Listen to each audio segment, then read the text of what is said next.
3 conseils pour sortir du découvert. Comment arrêter d'être facturé de frais inutiles par votre banque. Bonjour à tous, je m'appelle Damien Lamy, votre formateur professionnel, ancien banquier. Je vous accompagne pour créer des investissements rentables et sécurisés. Dans cette vidéo, on va parler de découvert. On va parler de comment faire en sorte d'éviter d'être à découvert et si vous l'êtes, comment faire en sorte de sortir de ce découvert pour reprendre une situation saine, reprendre le contrôle de vos finances et mettre en place des actifs qui vont vous permettre d'avoir une vie alignée avec vos valeurs, d'arrêter de stresser avec l'argent et d'avoir un autre feeling avec cet argent-là et de vous respecter tout simplement par rapport à l'argent que vous gagnez. Mais avant de commencer cette vidéo, je vais vous inviter à liker la vidéo, à laisser un pouce et à vous abonner à la chaîne pour rejoindre la première communauté en France des investisseurs lucides et qui ont compris qu'on ne devenait pas rentier dans l'immobilier en seulement 3 mois. Donc, comment sortir du découvert? Je vais vous donner 3 conseils par rapport à ça. Le premier conseil, c'est d'être lucide et franc vis-à-vis de vous-même. Vous allez prendre une feuille, maintenant ou juste après la vidéo, mais pas à demain. Ce qu'on repousse à demain, on ne le fait jamais.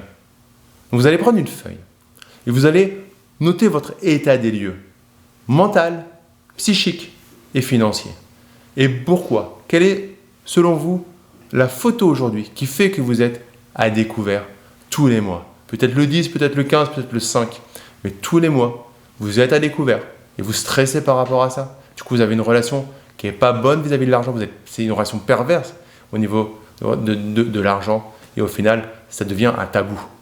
Donc, vous allez noter sur une feuille, qu'est-ce qui vous met dans cette situation? Qu'est-ce que cela impacte chez vous? Qu'est-ce que cela produit émotionnellement comme feeling? Et pourquoi?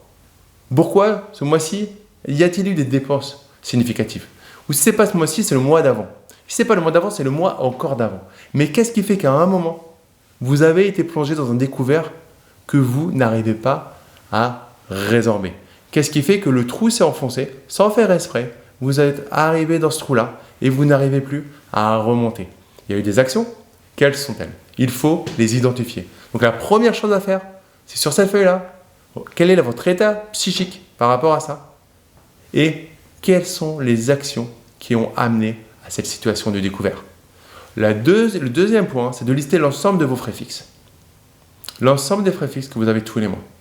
Ces frais fixes, ils vous amènent à être à découvert le 15 du mois, le 10 du mois ou le 20 du mois. Est-ce que quand vous payez tous ces frais fixes, vous êtes à découvert?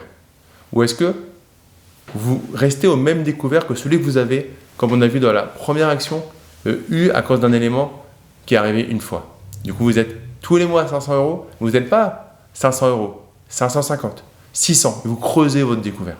C'est très important. Donc, listez l'ensemble des frais fixes, tous les frais fixes que vous avez. Et puis, listez derrière les frais variables que vous avez sur les 3 derniers mois. Des frais que vous avez eus, vous n'avez pas tout le temps, comme la réparation de votre voiture, comme des vacances, comme tout ce que vous pouvez avoir que vous n'avez pas en fixe. D'accord? Listez-le sur 3 mois. Pourquoi sur 3 mois? C'est que sur un mois, ce n'est pas une moyenne, parce qu'il peut y avoir des aléas. Tandis que sur 3 mois, si vous l'avez, ensuite vous faites la somme, si vous divisez par 3, il y a une plus grande cohérence sur votre situation et sur le réel portefeuille de votre dépense. Une fois que vous avez fait ça, la troisième chose que vous allez faire, c'est regarder chacun des postes, euro par euro, ce que vous êtes capable d'optimiser. Si vous avez des assurances, depuis quand n'avez-vous pas négocié et renégocié vos assurances? Alors Damien, oui, c'est que 20 €, c'est que 30 €. Oui, mais c'est un effet boule de neige, dans un sens ou dans l'autre. Dans un sens, 20 € plus 20 €, ça creuse votre découvert. Et dans l'autre sens, 20 € plus 20 €, ça va vous faire sortir du découvert. Ne négligez aucun détail par rapport à ça. Peut-être que c'est 20 €. Peut-être que votre carte bancaire aujourd'hui, elle vous coûte 20 € par mois. Peut-être que si temporairement, en tout cas, vous passez sur une banque en ligne où ça va vous coûter 0 €. Peut-être que si vous appelez votre banquière pour lui montrer, ou votre banquier, pour lui montrer votre bonne volonté et lui dire voilà, j'ai envie de m'en sortir, je suis en train de mettre des actions en place pour m'en sortir. Et du coup, est-ce que pendant 6 mois, pendant 1 an, vous pourriez me faire la gratuité des services bancaires, s'il vous plaît? Qu'est-ce que ça vous coûte de demander quelque chose?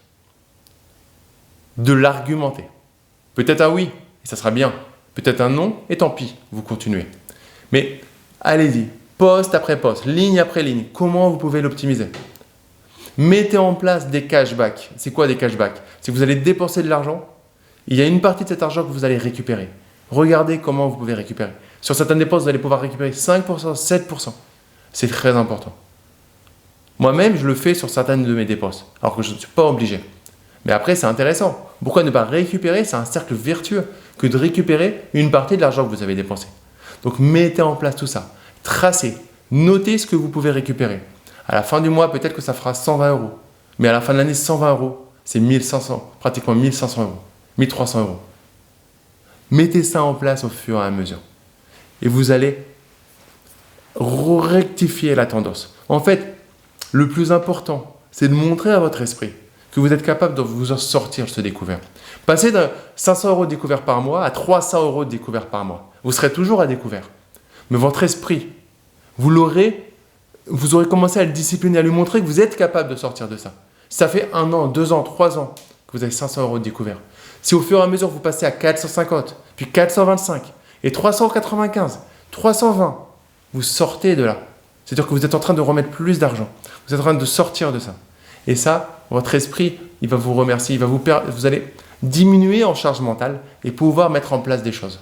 Ensuite, en bonus, le 4e conseil bonus de cette vidéo, c'est trouver le moyen de couper cet endettement. Vous avez un endettement qui est là. Si vous avez 500 € par mois qui dépasse, si vous avez besoin de 500 € supplémentaires, un mois. Si ça fait plusieurs mois que vous êtes à chaque fois à 500 € de découvert, c'est que vous avez seulement besoin de 500 € pour sortir du découvert. Seulement 500 €. Vous allez prendre une feuille blanche. Vous allez retourner la feuille que vous avez déjà prise tout à l'heure. Comme ça, vous utilisez la même feuille. On économise, vous avez vu. Et du coup, vous allez noter sur cette feuille ce que vous pouvez faire pour gagner 500 € de plus. Ça peut être de monétiser une compétence. Ça peut être d'aller dans votre garde-robe et de vendre des choses que vous n'utilisez plus. Tout ce que vous ne mettez pas depuis 2 ans, vendez-le. Les affaires de vos enfants qui ne mènent plus, vous en gardez en souvenir et le reste, vous vendez. Vendez les choses que vous n'utilisez pas. Mettez de la distance avec le côté matériel. Et faites en sorte de récupérer ces 500 €. Et pour finir, s'il reste une petite somme, demandez à votre entourage. Parce qu'ils auront vu le progrès, demandez-leur, expliquez-leur. Il n'y a pas de honte à avoir glissé. Parce que maintenant, vous avez la réaction. J'ai des gens dans mes programmes, quand ils rejoignent, ils sont fichés Banque de France. Quelques mois plus tard, ils ont rectifié la chose et ils partent avec un apport de 50 000 € pour un projet immobilier. Donc, ça peut arriver à tout le monde d'avoir des soucis. Il faut en prendre conscience, mettre en place les bonnes actions pour rectifier, couper et créer de la valeur. Donc, c'est tout le mal que je vous souhaite, tout le bien que je vous souhaite. Et en tout cas, mettez-moi en commentaire si vous avez des questions, je vous répondrai. Ne restez pas avec vos blocages, mettez-les en commentaire. Je me ferai un plaisir d'y répondre.